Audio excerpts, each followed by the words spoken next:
All right, Ruby, I run into a lot of clients that are, perhaps they're not married yet. They're couples and they want to buy a house. And what are the situations that they should avoid prior to purchasing the house that they can take care of up front with an attorney? Well, it always depends on everyone's unique situation, whether they have kids, whether, how much assets each individual person has. There's a lot of factors that go into it.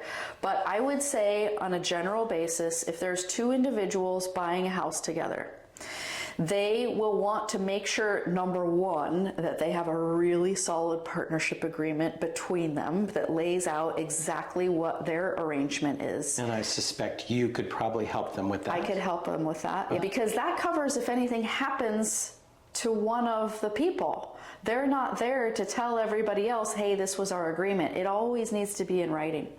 Oral agreements are enforceable, but you can't rely on oral agreements if the individual's not around anymore.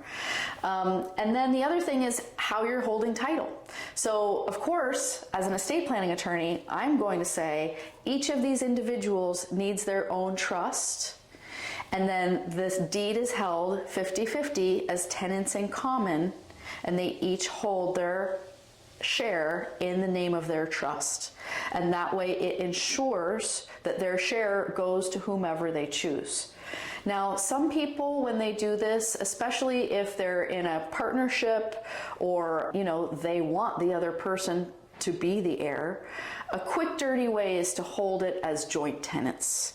So a deed held as joint tenancy means that if one of the people passes away, the other person automatically inherits, and it does not have to go through probate in order to achieve this. But I call that short-sighted estate planning, because we're still not planning for what happens if something happens to the other person. Because as soon as it's in that other person's name, all of it in just their individual name, if something happens to them, that property is going through probate. So be clean in the beginning.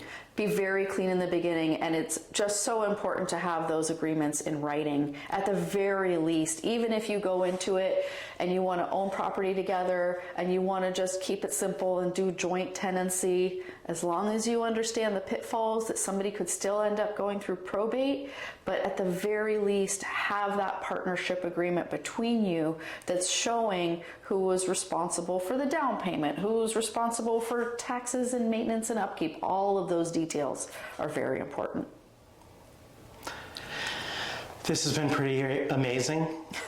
It really has. It's a lot of information. It is a lot of information. I am so grateful that you were here to share all of this information with us and our viewers.